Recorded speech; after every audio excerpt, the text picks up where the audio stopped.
Welcome to episode 3 and my conversation with Laura Everett, the Executive Director of the Massachusetts Council of Churches.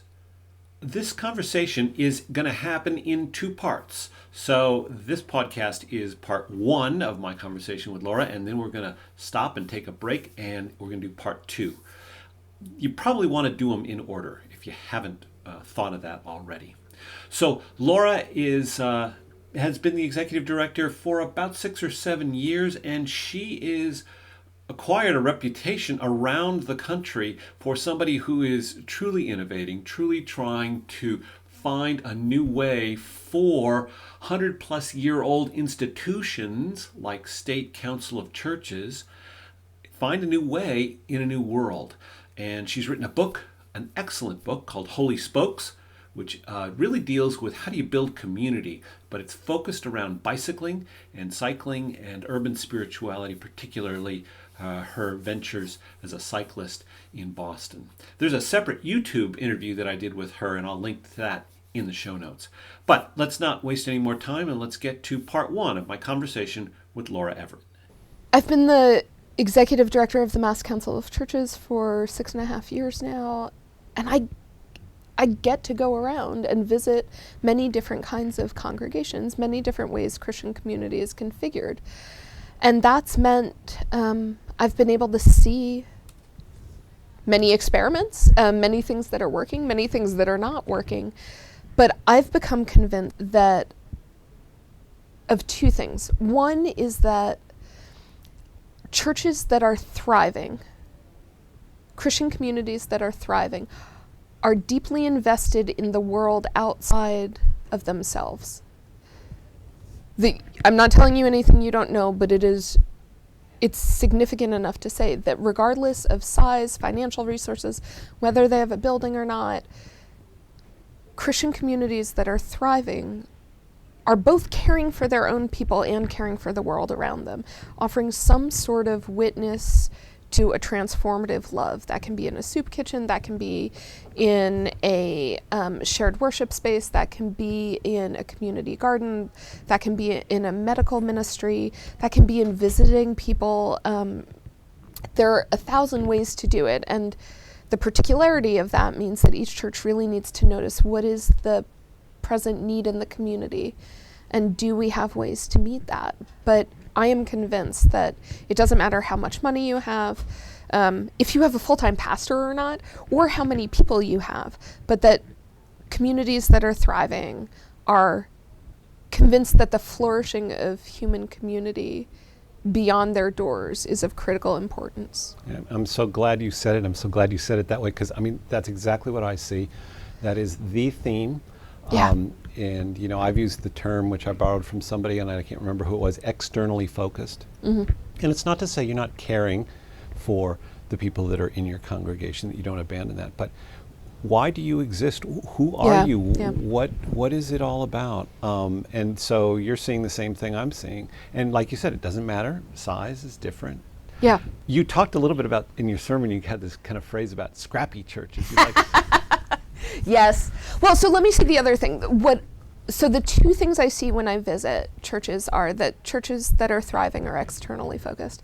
And the second is there's kind of a patina of grief or embarrassment sometimes that churches are not all things to all people. And what was your phrase? Your ecclesial? Oh, I said I wish churches would stop trying to be ecclesial Walmarts. Right. I wish I could lift off the psychic burden of Christian communities that feel like they have to be all things to all people. I think, look, we're in the basement of Faith Lutheran Church. They have found life and vitality by attending to the expatriate German-speaking community. Now, no mission strategy on the planet would say, except maybe in Germany, would say, you know what's a good growth strategy? Pay attention to, start a German-speaking service. There's not a ton that says that, but they paid attention to the gifts and resources and the workings of the Spirit around them. Yep. And they used the gifts that were present in their community. And so you don't have to be all things to all people. You find your niche, you find your particular charism, and you work with it.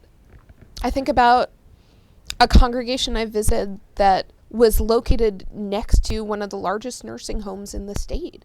And they showed me around the church, and they were telling me about their ministries and how good they are about caring for people towards the end of their life.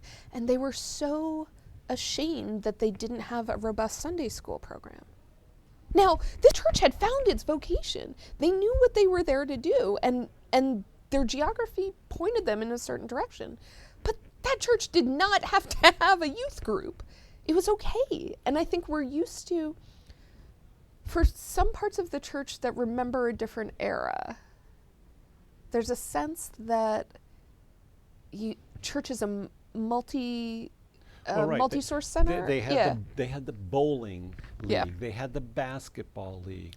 They had the women's guild. They had the men's guild. And also today, the models that are held up as successful in our church culture are mega churches or their variants, and those are trying to be all things to all people. I mean, it's less so. You don't see it as much in the Northeast, but you go into the South, they've got soccer leagues. They have an alternative soccer league to the quote unquote secular soccer league. So I think you're right. It grows out of our history. This is also happening on a corporate level, though.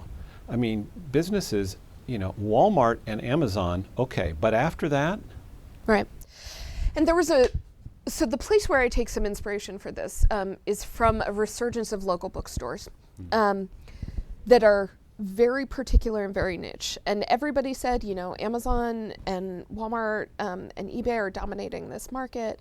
But bookstores recognized that they were investing in creating an experience that could not be replicated online, that they knew their customers and could offer them opportunities, experiences, stuff that wasn't available in other places. And so there's been a flourishing and even a growth in brick and mortar bookstores. And everything else says that shouldn't work. But what can we learn from bookstores? And so what are those bookstores doing? Because they're not just, okay, so they open on a corner, and then what? They choose they're a science fiction bookstore? Right, or a mystery bookstore or a poetry bookstore. They're paying attention to the particularity of a community. And I really, this is one of the other things that I think can really help local congregations is paying attention to the particularity of the people around you. Are you serving in a community where turnover is great because the major corporations in town recycle through employees every 3 to 5 years? Are you serving in a community, I think about both the Berkshires and the Cape and the Vineyard that have seasonal communities. How do you pay attention to that rhythm of life? Stop trying to fight You're not going to win. The culture around you and pay close attention to the rhythms of life and the ways that people already gather in your community. What is exciting, enticing, and what's lacking also? Where is there a hole and a need that you and your Christian community might be particularly equipped to meet? And so a lot of leaders know this. Not all, but a lot of church leaders know this intellectually because they've heard it. If they haven't heard it by now in 2017, almost 2018, then they haven't been paying attention. Where is it happening that people are making the transition from the old model to the new model? Are there any cases in Massachusetts that you see that? So I think about a story like Grace Church of the Southern Berkshires. This is a worshiping community grounded in the Episcopal tradition. That's the inward-facing piece, and there's a strong worshiping community. It was a community, it's a fascinating story. So it was a church that was a merger of 2 congregations.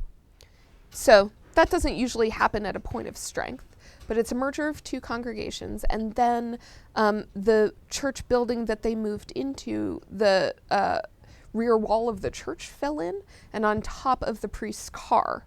So nobody was hurt, but the building had been deemed uninhabitable. So you have a newly merged congregation with a giant hole in the back wall and a priest who's been there about 6 months. It was like a recipe for a disaster. But there were two really interesting things that had happened. One was that one of the merged churches had a really strong feeding ministry. Part of the poverty in the Berkshires and the food instability is seasonal. And some of it's driven by migrant workers and when cash and food is flush. So they had a feeding ministry, and that outward-facing piece was where they put more time, resources, and energy. And so what has happened is there's a community farm that has grown up.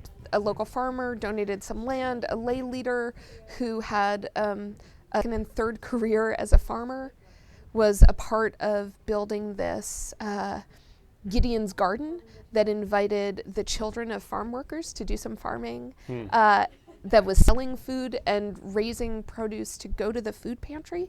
And so this outward-facing piece became visible and known in the community at the time when the worshiping community had lost its building, was worshiping on Sunday mornings in a rented banquet hall.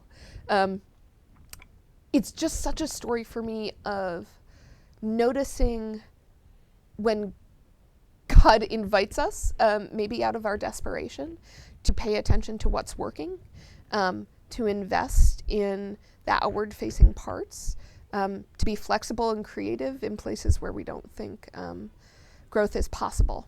It's also about taking advantage of a crisis, or seeing a crisis as an opportunity, which is a slogan, and we hear it. But when it happens, and you just described an example of it, and that connects with something else I wanted to ask you about. You cited a business book on constraints. And so often in the church we see what we don't have. Well, I think it's true of businesses too. It's not just church. A lot of people say, if we only had more money, more people, a better building, a different building, a newer building, whatever. But talk to me a little bit about this idea of constraints as opportunity for ministry. Yeah. First off, I don't see anywhere in the gospel that Jesus promises us a building. I don't see anywhere in the gospel that Jesus promises us that we will be big or powerful or sustainable or stable. My hunch is that American Christianity got too close to white middle-class American culture, and we believed that the promise of the American dream was also the promise of the church. And that's the post-World War II model of church that we inherited, and the last vestiges of those folks are the 70 and 80 and 90-year-old people that are in our congregations, but that understanding has permeated the culture. Oh, I think that's right. And I mean, I run a really old and established Christian institution, and we're doing this work too. So I hopefully speak as one who's invested in the struggle as well. But I believe that the church is universal and it's eternal. I do not believe our denominational and ecumenical structures are. And so to ground myself in that kind of confidence that the church will go on. Look, the church survived the plague. Like, it's gonna survive. I'm not that, and like, that's not my job. That's Jesus's job to ensure that the church continues. My job is to be faithful in this generation to an expression of Christian unity. And maybe that means councils of churches continue, maybe it doesn't. Maybe it means denominations continue, maybe it doesn't. My confidence in this work and ministry and the continuation of the church is bound in the promises of the gospel. And honestly, like that, reclaiming that has been the kind of liberating stuff that allows us to get creative and to not worry so much about what's not working. One of the things that I've really found helpful is this idea of a beautiful constraint. It's a business book, so there's some parts of it that are helpful and some that aren't, but the idea is that constraints aren't something to will your way through or force a solution to, but invite a kind of clarity and creativity. And my experience in churches is that you can find thriving when you stop trying to force the thing that's not working. So you can force having a bell choir when you're down to 4 people and nobody's showing up. Or you can say, gee, that isn't working. How could people who love to offer their gifts of music in service of the praise of God be deployed in different ways? What creative possibility and new leadership is there in that? And we are also owners of buildings, and that's well, some of us are. That's a mainline white presumption that we own buildings. Absolutely. And if we don't have a building, we don't have church. That is our understanding. Yeah. In the main line that I think that's right. Described, which actually has a really interesting history that goes back to the turn of from the 19th to the 20th century about immigrants. Basically, in a nutshell, this is Craig Satterley's research, is that they said, okay, in order for us to be a real church, we need a building. Then they got a building. So that's why, we're in right now a 125-year-old congregation that started outside of a building, but their first priority was get a building. Second priority was get a pastor. Once we have a building and a pastor, we have a real church. So we still have that in our DNA as Lutherans, Episcopalians, so forth and so on. But the shift now of the building as a constraint is a real one. Or thinking about it as what kind of assets are present in it. So while you and I are down here in the basement, there's another congregation that is worshiping upstairs. And then later today, there's a congregation, an Eritrean congregation that will worship.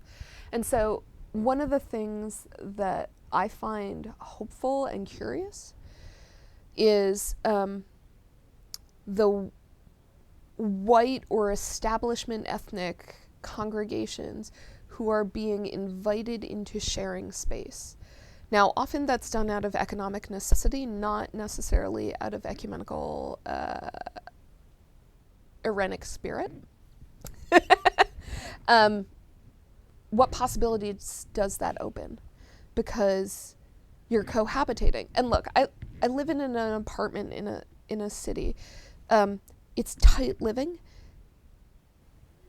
I think as we've experienced the housing crisis as a nation, the idea of having more space than you need and more, and a room that you would only use once on Sunday is bananas. Like, that is just a luxury we can no longer afford if we ever could. And I think it's sacrilege to the resources we've been given. So why on earth wouldn't you be sharing? And what kind of opportunities are possible beyond a tenant-landlord relationship with the local congregation? So what comes to mind there is what Tim Weissman has done out in Pittsfield. Yeah. Yep. Because that's basically... There's a farmer's market in their church, right? Praise God. It's beautiful. There are ways to invite, and the goal isn't always like get people into the sanctuary. It's we have this resource, how can it serve the community? So it's not just farmer's market, it's also social events. Right. I think they told me they were going to have ballets, concerts, civic forums, all of that. That's right. And then the church moves in a consciousness in the community to a center. Yeah. And its proclamation shifts. That's right.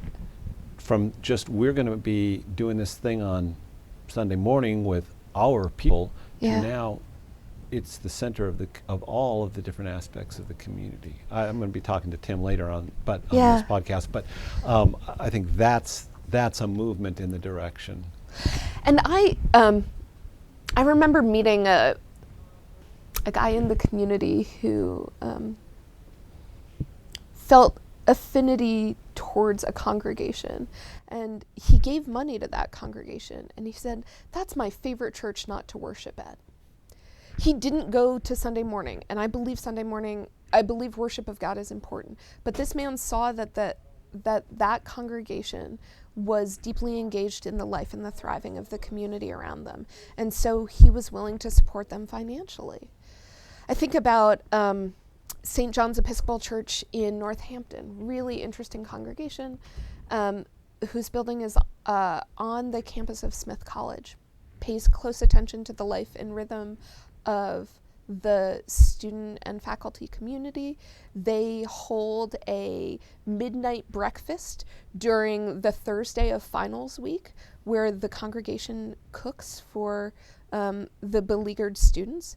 But one of the things that was so interesting to me about St. John's was when they decided to do a capital campaign and get ready to renovate their space, they asked the communities that use the building what they needed. And they centered them as a priority.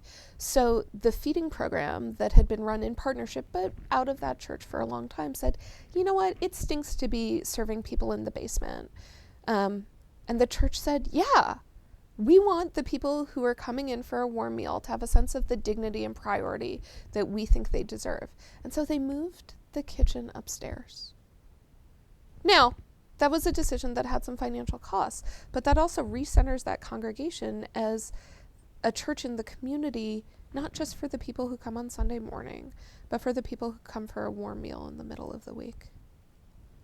So we come back full circle to you got to be externally focused, or you know, your word, robustly involved in the community, or some phrase like that. And so I want to make sure I'm also saying clearly that I think that externally focused and robustly engaged in the community is not as a substitute for the worship of God, but it's an outgrowth of it. And that's exactly where I wanted to go next. So the next question I have is the other crisis that I see in New England churches in my tribe, amongst Lutherans, but I think it's for other people, is, for lack of a better word, a dearth of spiritual vitality. Now, I think personally that an externally focused church and spiritual vitality can be married. But I know from talking to my colleagues, that's really a painful thing for a lot of pastors and deacons, that they are leading congregations that, you know, just coasting along. And it's a club. It's it's a former ethnic club, or it's people are important to them, and that's great. Where are you seeing spiritual vitality? And I know people don't always like that term, but I'm going to use it for lack of a better one. Where are people really finding spiritual life in our congregations? Yeah. So I think about the questions about spiritual vitality is one way to talk about it. I wonder about speaking also of spiritual maturity and spiritual formation. Mm-hmm. So I like that. I like that term, spiritual maturity. Yeah. Because it's a little bit, it's begging at the question of depth. Yeah. So I think American mainline Christians have a real struggle. And some of that has to do with where we find our distinctiveness. So you think about practicing Jews who keep kosher, whose lives are marked in a particular way, or keep Sabbath, whose lives are marked in a particular way that's visible and identifiable, humble but certain, in relation to the community. Or you think about the witness of Muslims who pray 5 times a day. I think it's a real question for mainline Protestants. Yep. What makes you distinctive? What makes you, and I'm not looking for the, put a pin on my coat, ask me about my church, but what makes you distinctive relative to the broader American culture? So I think there are questions about how we spend our money. That strikes me as a place where we can have a particular and unique witness. Now, when you say how we spend our money, you don't mean denominations, funding and budget alignments. You're talking about how do Christians, yes. How do yes. I, Jim Hazelwood, yes. spend my yeah. money, save my money, give my money? You want to show me what you believe? Open your checkbook to me. I'll tell you. You know, and that's a scary prospect for a lot of us who have been formed by cultures that say we don't want to talk about our personal finances. But my God, as Americans, like, we've got to be able to help shape people to recognize that what we do with our time and what we do with our financial resources and how we build community is absolutely an expression of how we follow Christ. Yep, I agree. Now, Yeah. you were just telling me just before we started about a project in England Yeah, that is yeah, not yeah. church-driven, Yeah. but you're saying, why isn't the church Yeah. at the center of this? But just tell us a little bit about that so we get an idea of maybe what could be. Yeah.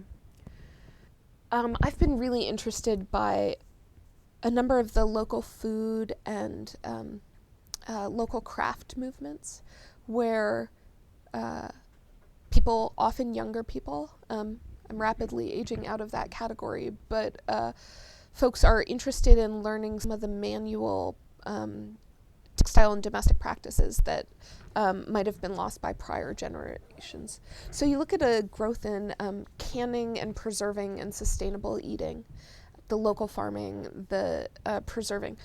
The stuff our grandparents did. Yes, but they forgot to teach our parents, and so we didn't learn them. And so I went to a class on pickling a while ago, and it was full with young adults. Now, every church I visit probably has 8 ladies in their 80s who know how to teach pickling and preserving. And most churches I go to have a industrial grade kitchen. Why the hell are we not offering classes? We have wisdom and gifts to share. We have people with skill. I paid to take a class on dressmaking at a local sewing studio. Why aren't churches thinking about the assets and the cross-generational witness we can have too? So I'm interested in something that's kind of exploded in the UK called mending cafes. And in an effort to spend less money and live more simply, people are gathering to share knowledge and to try to learn how to fix things together. And sometimes that's things like radios or blenders, and sometimes it's things like, how do you patch a knit sweater? What are the darning processes you go through to fix a hole in an elbow? I really wonder what opportunity there is for Christian communities to say a life of intentionality, simplicity, and cross-generational friendship is something we offer here. So rather than starting with outreach towards Sunday morning, we're starting with people's lives and their needs and inviting them into fellowship before they move to a place of worship. Yeah, and I've been learning more and more about the financial independence movement in this country, which is the greatest generational interest is in people under 35. Yeah. Now, some of that is driven by folks that are hot on the investment kind of financial planning end of the spectrum, but there's things we can learn from them. But others of it is driven by people that are just, I don't want, not only do I not want the 40-year career and get the watch, that's not going to be available. Yeah, there is no watch. There's no watch at the end of this anymore. There's no watch. And anybody thinking that in the next 10 to 20 years that we're going to see, 3 and 4% GDP growth in this country, especially after some recent economic decisions, they're just fooling themselves. And so I think you're right. I think people need to plan for it out of just wisdom. But you're also asking the question, is there something about faith that might connect us? And there are some folks in the Christian tradition that have done this. They're called Quakers. Yeah. Yeah, the sort of communal planning. Yeah. I mean, I think about, to look to the business community for a sec. So Capital One started as a all online banking possibility and a credit card, and I believe ING Direct was also an online savings account. And at some point they realized that people needed an in-person experience. And so they started partnering with Pete's Coffee houses to have a bank essentially inside a coffee shop. So you have something that starts on the internet and moves to an in-person experience because they recognized that the generation that they were trying to attend to wanted to actually go talk to someone in particular. And then they started doing things, this like sort of school of adulting, offering like economic classes. Now, I don't want to put any more burden on local congregations who feel like they're overstressed, they're tapped out, they don't have any more resources. What I'm inviting, hopefully, is the asking of the question, what do we know how to do? What do individuals here know how to do that other people in our community might find helpful? And can we offer that to more than just our neighbors? Right. And so it's a review of the assets of the building, of the community. Yeah, it's a whole different model of thinking about church as centered around what are the gifts that are here, what are the needs that are around us, and how can we bring those two things together? And to put it all back to your other thing, it's not a Walmart thing. It's don't go and find five different things and 5 different needs and try to do 5. Find one. And just build your identity around that one thing. So I think about this Belmont Watertown United Methodist Church. They have claimed a clarity and a vocation as a place that has regular and multiple 12-step meetings. If that is not resurrection, right, like what are you doing? Yep. And so their pastor, their community is deeply invested in providing regular and dependable hospitality for folks who are looking to find serenity in multiple expressions. And they're not trying to be all things to all people. They've got a sense of their own clarity. And what that does also is it frees the church up down the street to also do what they are uniquely capable of doing. I think there's enormous possibility when we move from being competitive with the church down the street to collaborative because we know what the particular gifts and charisms are. So maybe you don't need to have that big robust Sunday school, but the church down the street does, and you're the ones with the like stellar music program. And you find ways to maybe schedule differently so it's something that can be shared, or share building or share space. I just think collaboration. If we believe in a God who abundantly blesses all people, then there is enough. And there are gifts to give, and we need not be afraid of what we don't have. Now, I think there are constraints and limitations that are systemic evil, pernicious, and need to be fought against. There are injustices of resources and economic that are not sort of interesting constraints, but are just evil. And so I want to pay attention to that piece too, and not just be sort of Pollyanna-ish about okay, so you don't have enough people. I mean, there's some real especially economic injustices, but also impoverishment of time that especially folks who don't have full-time jobs, who are working multiple part-time jobs, who are undocumented, have a different set of constraints on them that are not beautiful, but are crushing. Yep. So that's part 1 of my conversation with Laura Everett. We'll pick it up with part 2 in our next episode on the Bishop on a Bike podcast.